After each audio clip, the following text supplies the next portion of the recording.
thank you. This is going to be a day for me at Unity of Rochester that I'm going to go home and I'm going to have prayed at least 3 times because I'm here in the morning. For those of you that are able to come for the Metaphysical Living group, and we've been studying the 7 steps of creation, that whole creation mythology that's found in what we call the Old Testament, the Hebrew Scriptures.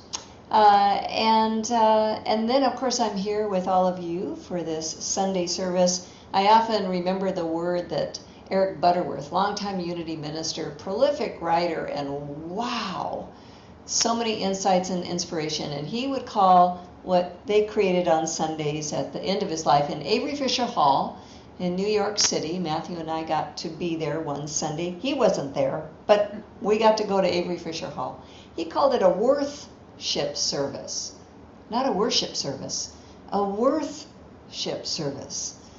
That as we come together, we are actually inviting ourselves to open up to ideas, to look at inspirations and insights that come not only from biblical scripture, Hebrew scripture, but to look at the insights of this day.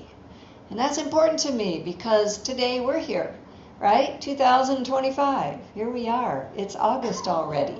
Still summer, glad to say that. And Matthew and I just returned from camping. So that was a lot of fun. We were at Harrisville State Park here in Michigan. And we just love this little park up there. And it's along Lake Huron. And I've got some beautiful words of the beauty. Oh my gosh, the beauty, beauty, beauty. Michigan just is wealthy with beauty, I must say. And I've lived in beautiful places everywhere I've lived. I've lived in a lot of places. And you know, there was not only beauty. I want you to know there were bubbles there.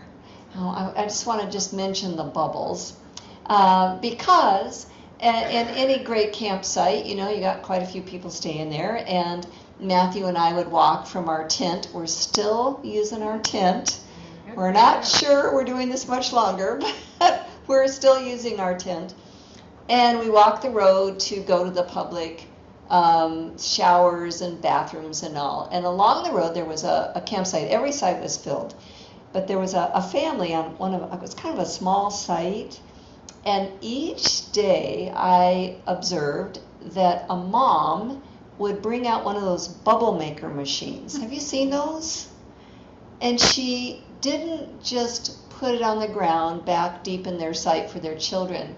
She put it right next to the road, or even up on the corner of their truck parked next to the road, and it made bubbles that practically filled half of the road. And the first time that I left the lavatory and I'm walking back to the Tim site, I had no idea where they were coming from. I literally walked through rainbow bubbles for quite a while before I realized what was going on. But thank you to this mom who was sharing beauty and magic, really, right? Then the other thing that was so much a part of my experience I just must share, some of you will really appreciate it, probably all of you, there were monarch butterflies everywhere. And it was just, you know, this is our time right now. We have them at our homeland, Matthew and I. But thank you, Michiganders, for the public beaches, right? In Michigan, we have more beaches, you know, along water than anywhere else in the United States, maybe in the world, to have just one state like this. So we have all these public beaches, and of course the monarchs they're flying, and the people, the naturalists that work for our State Department, they have presentations every single day, and they have all these milkweed plants that are right there by the public shower bathhouse. And so I watched children and adults, and they put a water fountain kind of like right in between these two large beds. Everybody's in the midst of monarch butterflies. It was just so beautiful to me. It was so beautiful. And at the same time, and this is so much a part of our life, and I know and you know that there are really sad things occurring in our world. There are. And Matthew had shared, he said, I don't know whether to share this news with you or not, but my mom had worked as a Vista volunteer in downtown Portland, Oregon, and had created a literacy project for low-income and homeless people. And because of her work, I became very aware of the mistreatment of homeless people. And then finding out that our government is taking action that will allow state governments, city governments, to do more of those behaviors that are really inhumane was very sad for me. It was very sad. And I will say this, because there's always more, some of that action is going to improve upon prior government action that took away services that can help people receive the kind of social professionals, social trainers, psychologists, etc., to help them. So it's not like I want you to hear only one side, because this is not about sides. This is about a collective country in the great experiment of democracy, right? And we're doing our best with it. But truly, we are interdependent. We're interdependent. And no form of democracy guarantees that. We are waking up in a time of interdependence, that monarchs require the humans to take the time to ask what they are putting on their plants, because if it is going to kill off their only food and place to lay their eggs, we will not have that particular creature with a powerful voice of transformation symbolically in our midst. We will have others, but we are interdependent. And so my experience while I was at the campground also included hearing that a very dear friend of mine from childhood, that her son, her remaining son, had made his transition. Now, had I not been blessed by a word that I heard before I went on this little vacation, I might have held everything slightly differently. The word is bless kin. Bless kin. And if you're on Facebook at all, you see me do a little write-up on this. This word was coined or came into being from a woman, Annie. And Annie, and I don't have her last name, Smithson, Butcher, I've got that probably wrong in my memory at the moment. She said that she realized in life that everywhere she was at, there was a blessing, and that everywhere she was at, she could feel a sense of brokenness. And she took the word blessing and the word broken, and she put them together. Bless kin, K-E-N, bless kin. And at that campground, and with you right now, I can tell you there's great value in being able to know bless kin. To know that we are blessed with great beauty, that we are blessed because we are interdependent, that we are blessed by those that wake up on a particular day and say, I want to share my bubbles with everybody. We are so blessed. Look at us right here at Unity Church of Rochester. For those that call this your spiritual community, your spiritual home base, you give. I know you give. I know you do. I know that you do many things that provide for a safe place for spiritual exploration. And that's such a blessing for so many, for me and for you. And we're broken. We have a sense sometimes that the heaviness of the world is just cracking us in half. And we're not really sure what to do with that. And we ask ourselves deep, probing questions, which I did while I was at the campground. And I thought it would be worth sharing some of that, because today I want us to really look at and probe our understanding of that which we call God. Right?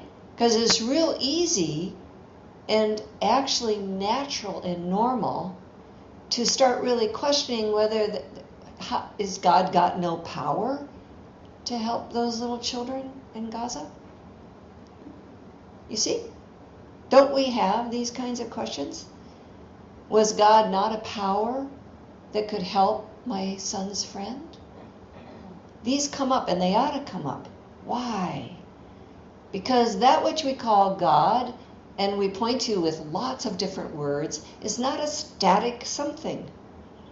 It's not done, complete.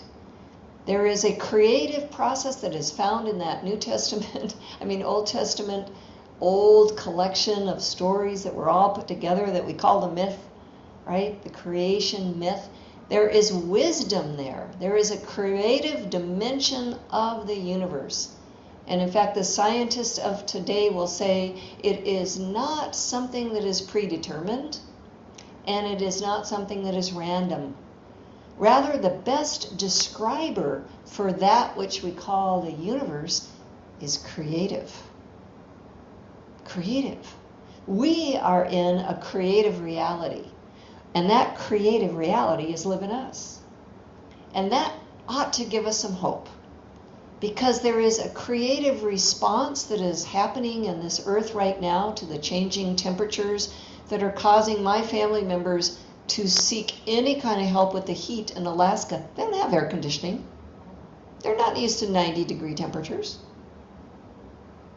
So they, like you or I, or people in Michigan that still don't have air conditioning. I do. I didn't mean to say it that way. I have air conditioning. I was warned when I moved here. Get yourself an air conditioner and a generator. Okay, all right. There is a creative response that is always at work to these circumstances that we are in. So when I thought about my experience at the campground, I thought, I love getting up in the morning for my RPMs. You've heard me say that before: reflection, prayer, and meditation.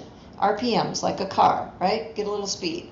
Remember I told you I wake up like Eeyore. I got to have a little something to get up my speed, get some steam going for the day. And I read this in one of my books. It's an anonymous quote. It actually has its root, I found out, in Marcus Aurelius, who was a Roman ruler and emperor. Probably he's thought of as one of the last great ones. He was a Stoic philosopher, Stoicism. I won't go into that today. Talk to me later. Here's the quote as it was adjusted. If you are pained by any external thing, look to yourself for release from it. When circumstances cause you to be disturbed, return to yourself quickly, and do not remain out of tune with universal good. Would you like me to read that again? I see some heads nodding. Online people? Yes, I don't get to see them. If you are pained by any external thing, look to yourself for release from it. Well, that's counterculture, isn't it? When circumstances cause you to be disturbed, return to yourself quickly. Do not remain out of tune with the universal good. And then, that reading helped me. It compelled me to think about all of the goodness that is present for every child. Beauty of the natural world, interdependence that has not changed, cannot be reduced. That is operative, and it is available to every single one of us, right? And then the capacity to feel, to share, to have compassion, to offer kindness. None of that has gone away. This is a universal goodness that you and I can understand is a godness.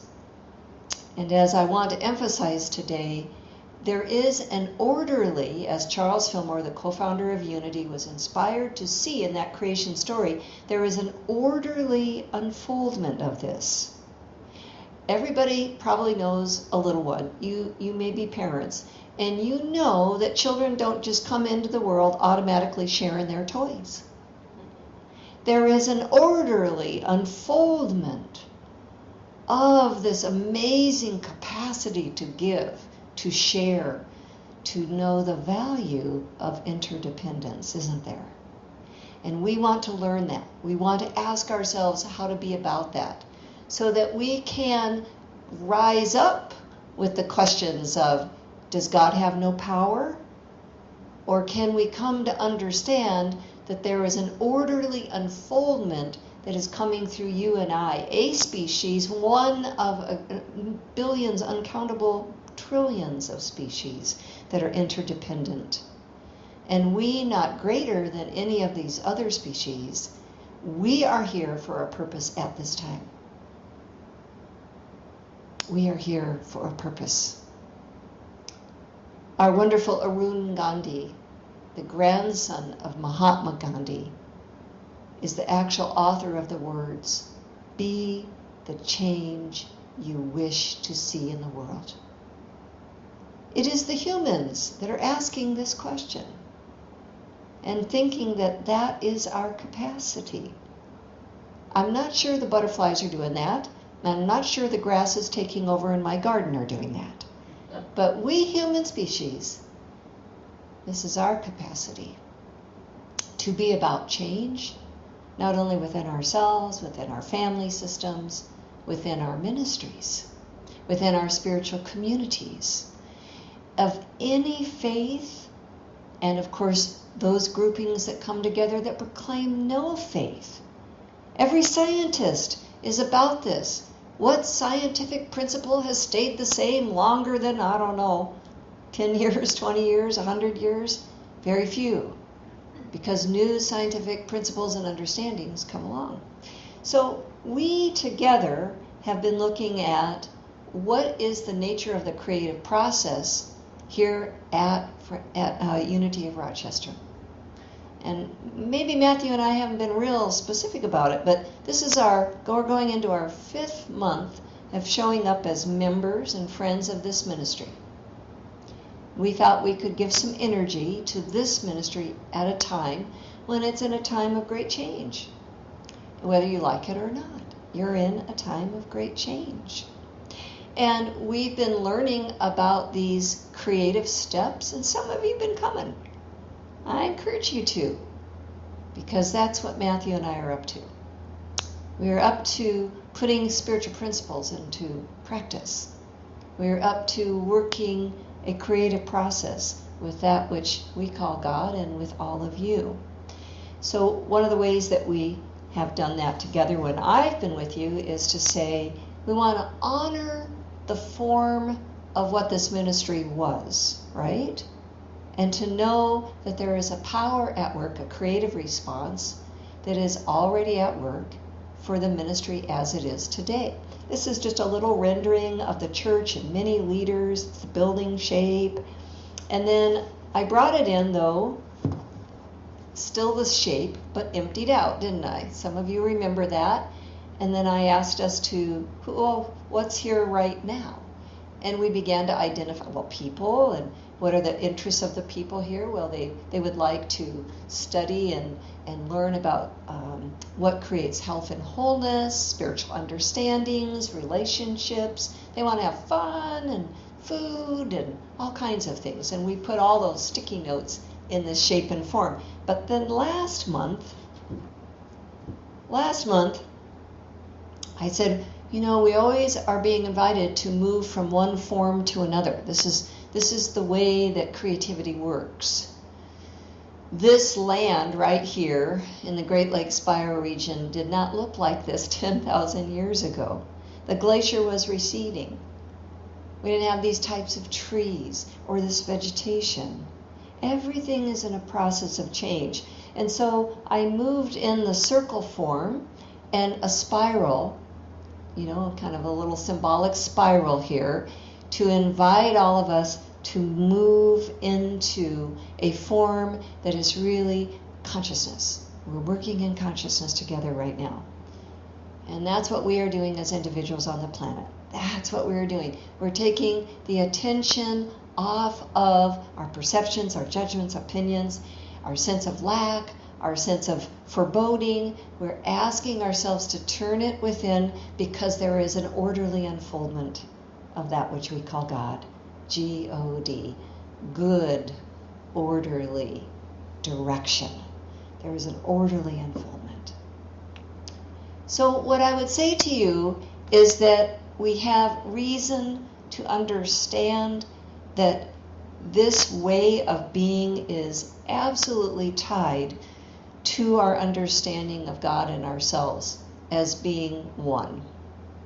Okay, and Jesus, in his many ways, was seen as the Son of God and was held up for so many years. And yet, we're asking ourselves to understand what he meant when he kept saying, God is within you. The kingdom of heaven is within you. The kingdom of God is at hand.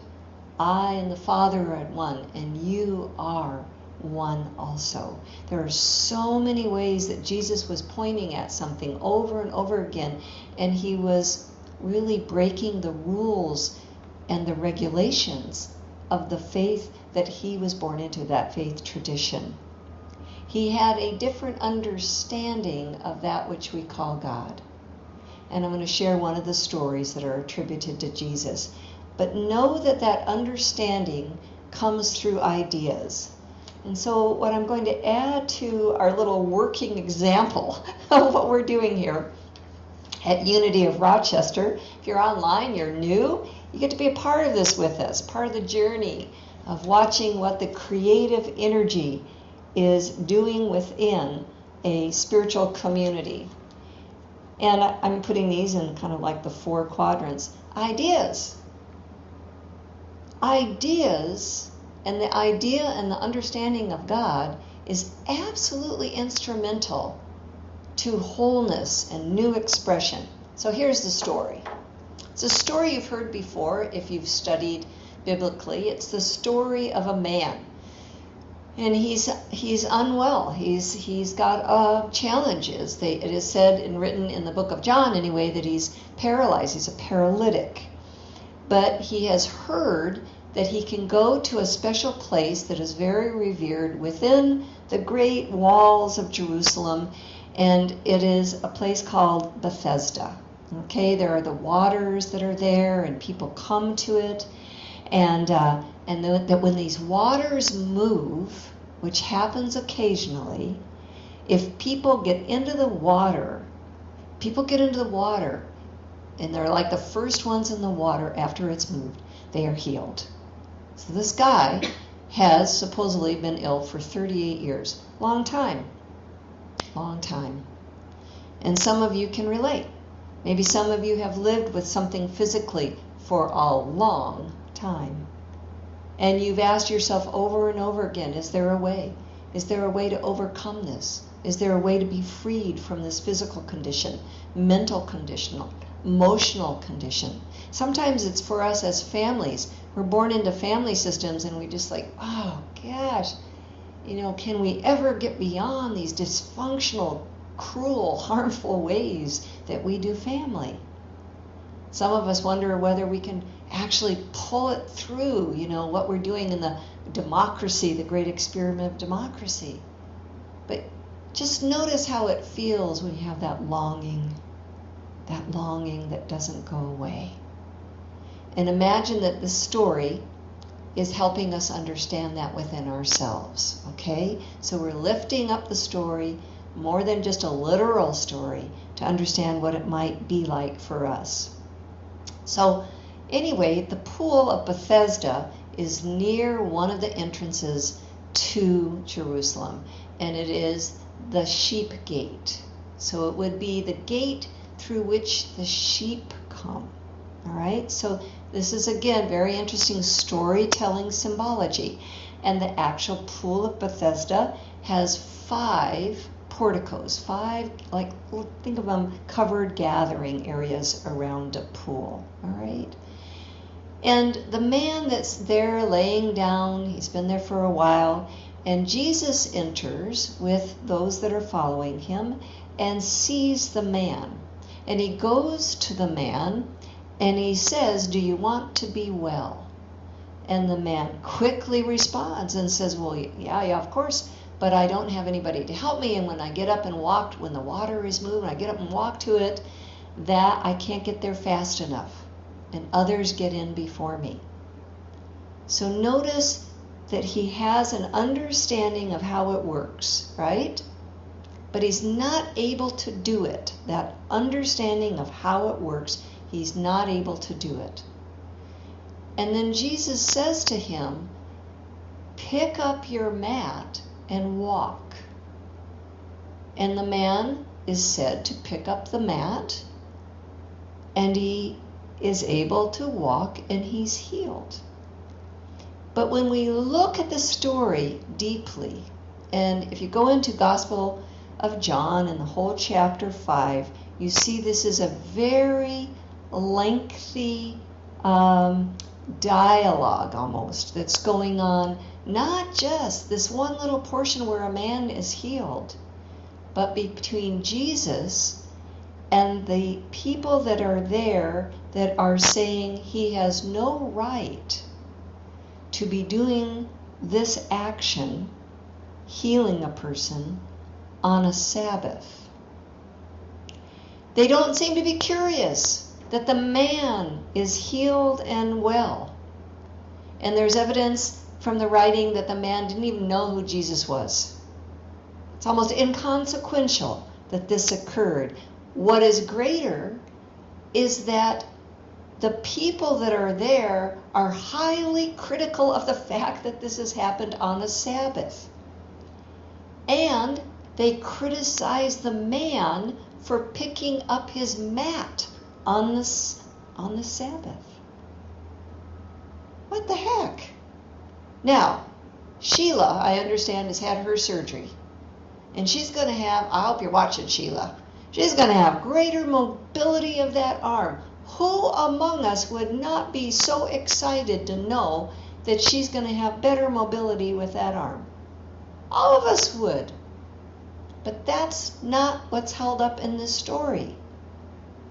It's a story where Jesus systematically then looks at the hypocrisy of the people of his time who are making this about laws and rules and regulations as though that is what could give us a consciousness of God on a day set aside with upwards of 90-something laws. That you don't cook and you don't do this and you pray and you meditate on the Sabbath. I hold that in our midst. If we have lived a life believing, as the Old Testament says to us, that we are going to have dominion over, that's what the Old Testament understanding is for humanity. That the humans are to have dominion over. Dominion over all else. That's not sustainable, friends. Look where it's got us today on this earth without an understanding of interdependence and the value of all creation. Now, rules are important. Having a rule or two when you have children in your midst, this is very valuable. They have to learn to work with. They are born within, just as you and I, born in the body of another person. We are learning interdependence from the moment we are conceived. How can we apply this to our lives today? Well, we want to be able to practice and make discernment and choices and judgments. We talked about this in our early session around metaphysical living. We want to learn the way of making choices in experiences that we may not feel like we have much control over. And in fact, we may feel like, as my friend Joy's probably here, she's just moved. It was quite a move. And they were telling her how many bags of garbage to put in her little cans out there in the place that she lives. Now, she just moved. Can you imagine only putting in 2 bags of garbage a week while you're moving? Not practical. I said, Joy, well, they just don't know you yet. So You see, rules are good, but there are ways of living that are filled with understanding and compassion and caring and kindness. And this is what Jesus was pointing at, that must rise up. For in his time there was great oppression. For in his time there was a rule that was going on that was about domination and taking over and using the military. I'm not trying to say to you how to think today other than within. Because when we look at the context of our lives, it will take an idea, a radical idea, a transforming idea, that we will be able to lift and unfold in a good, orderly direction the rest of our living here. That we can get up when we live in the midst of rules and regulations, and we can know we're more. That we can be the ones, as Jesus did, to walk down a street and reach to the untouchable, to reach to the persecuted, to find ways to get attention so that children would be valued more than adults, that we would be thinking about our children and the air that they breathe. So with all of that in mind, I just want to finish with a beautiful, beautiful little blesskin. This is a quote from Rumi. Because when our waters are troubled, when our mind is troubled, when our heart is troubled, there's a radically different way to understand what's going on with that. That instead of thinking that something made us be upset, what if those waters within, the motions within, have moved within us again to open our heart, to crack us open, to compel us again to care? These are the words of Rumi, 13th century Persian poet and Sufi mystic. The wound is the place where the light enters you, suggesting that pain and vulnerability can create an opening and a deep understanding. And that man that sat there and had felt that longing for 38 years, let us value the longing that we have. Let us value it. It could be that the God of our understanding is changing and there's a lot more occurring than we thought. Leonard Cohen said it this way, and if Jackie and I had planned this out, we could have had this song or something, I don't know. But he said there's a crack in everything, and that's how the light gets in. So with that, friends, we're going to enter into our Lord's Prayer. I just invite you to consider with me right now, there's beauty. There's beauty. Amazing beauty wrapped all around us. And there's a beauty within. And that longing is that movement to open up in a new way for that orderly unfoldment. And as we sing this Lord's Prayer, we know the great truth of it is a consciousness at work through us, debt-free consciousness, the provision of what we require today, the bread for today, and so much more.